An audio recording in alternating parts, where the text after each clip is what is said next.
বাংলাদেশের দুই রাশিয়ান আর্মির আর্তনাদ দেখে পুরো বাংলাদেশের মানুষ যেন আজ শিহরিত। আপনারা একটু তাদের আর্তনাদ নিজের কানে শুনে দেখেন। এখন আপনাদের কাছে দেশবাসীর কাছে একটাই অনুরোধ, দেশের সরকারের কাছে অনুরোধ, আমাদেরকে বাঁচান, আমাদেরকে রক্ষা করুন, হেল্প করুন। আগে আল্লাহ, পরে আপনারা। আমাদের 4 জনের 2 জনের হাসপাতালে, আমাদের 4 জনের ভিতরে 2 জন এখন অন্য একটা হসপিটালে আছে, আর আমাদেরকে একদম ক্যাম্পে রাখা হয়েছে।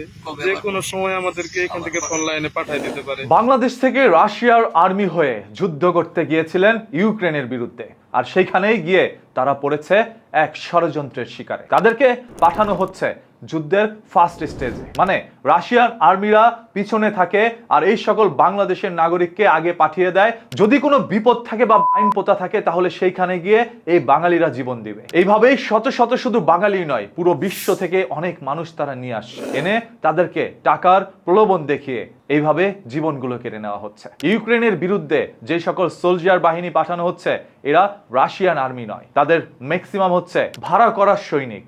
যেমন এই যে বাংলাদেশ থেকে দুইটি ভাই যেভাবে চিৎকার করে বাঁচার জন্য আর্তনাদ করছিলেন, বলছে আমাদের মাইনে হয়তোবা জীবন যেতে পারে, মানে মাটির নিচে কিছু বম আছে যেগুলোতে পাড়া দেওয়া মাত্রই এরকম অসংখ্য বাঙালিদের জীবন চলে গিয়েছে, হয়তোবা তাদেরও জীবন এইভাবেই যেতে পারে। তাই তারা বলছে আমরা এইভাবে জীবন দিতে চাই না, অন্ততপক্ষে আমাদের জীবন দেওয়ার পর যেন জানাজার নামাজটা পড়া হয়, আমার পরিবার আত্মীয় স্বজনরা যেন আমার সেই দেহটি দেখতে পারে।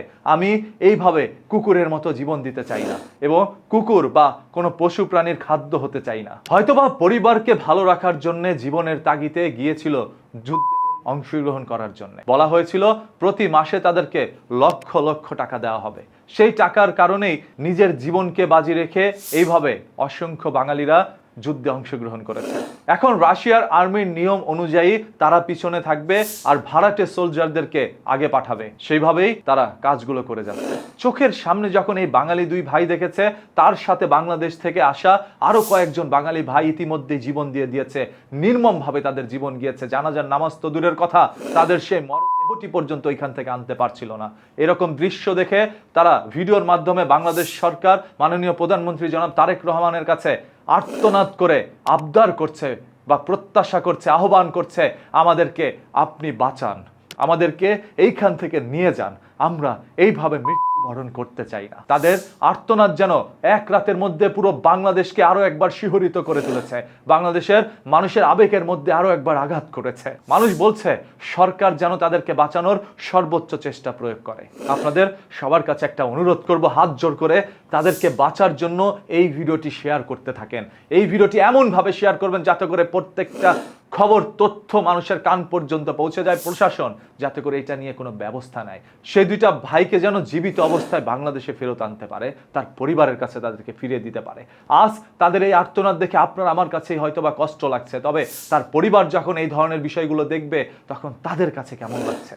সেই দুই বাঙালি ভাইয়ের মা বাবা আত্মীয় স্বজনরা কিভাবে চিৎকার করে হাউমাউ করে কান্না করছে একটু চিন্তা করে দেখেন। তাই এখন থেকে কেউ যদি আপনাদেরকে কোনো টাকার প্রলোভন দেখায় সেখানে ছুটে চলে যাবেন না, হয়তোবা কিছু টাকা আপনার জীবন কেড়ে নিতে পারে। বেঁচে থাকলে কোটি কোটি টাকা কামাতে পারবেন, তাই অল্প কিছু টাকার জন্য এইভাবে জীবন দিয়ে দিয়েন না।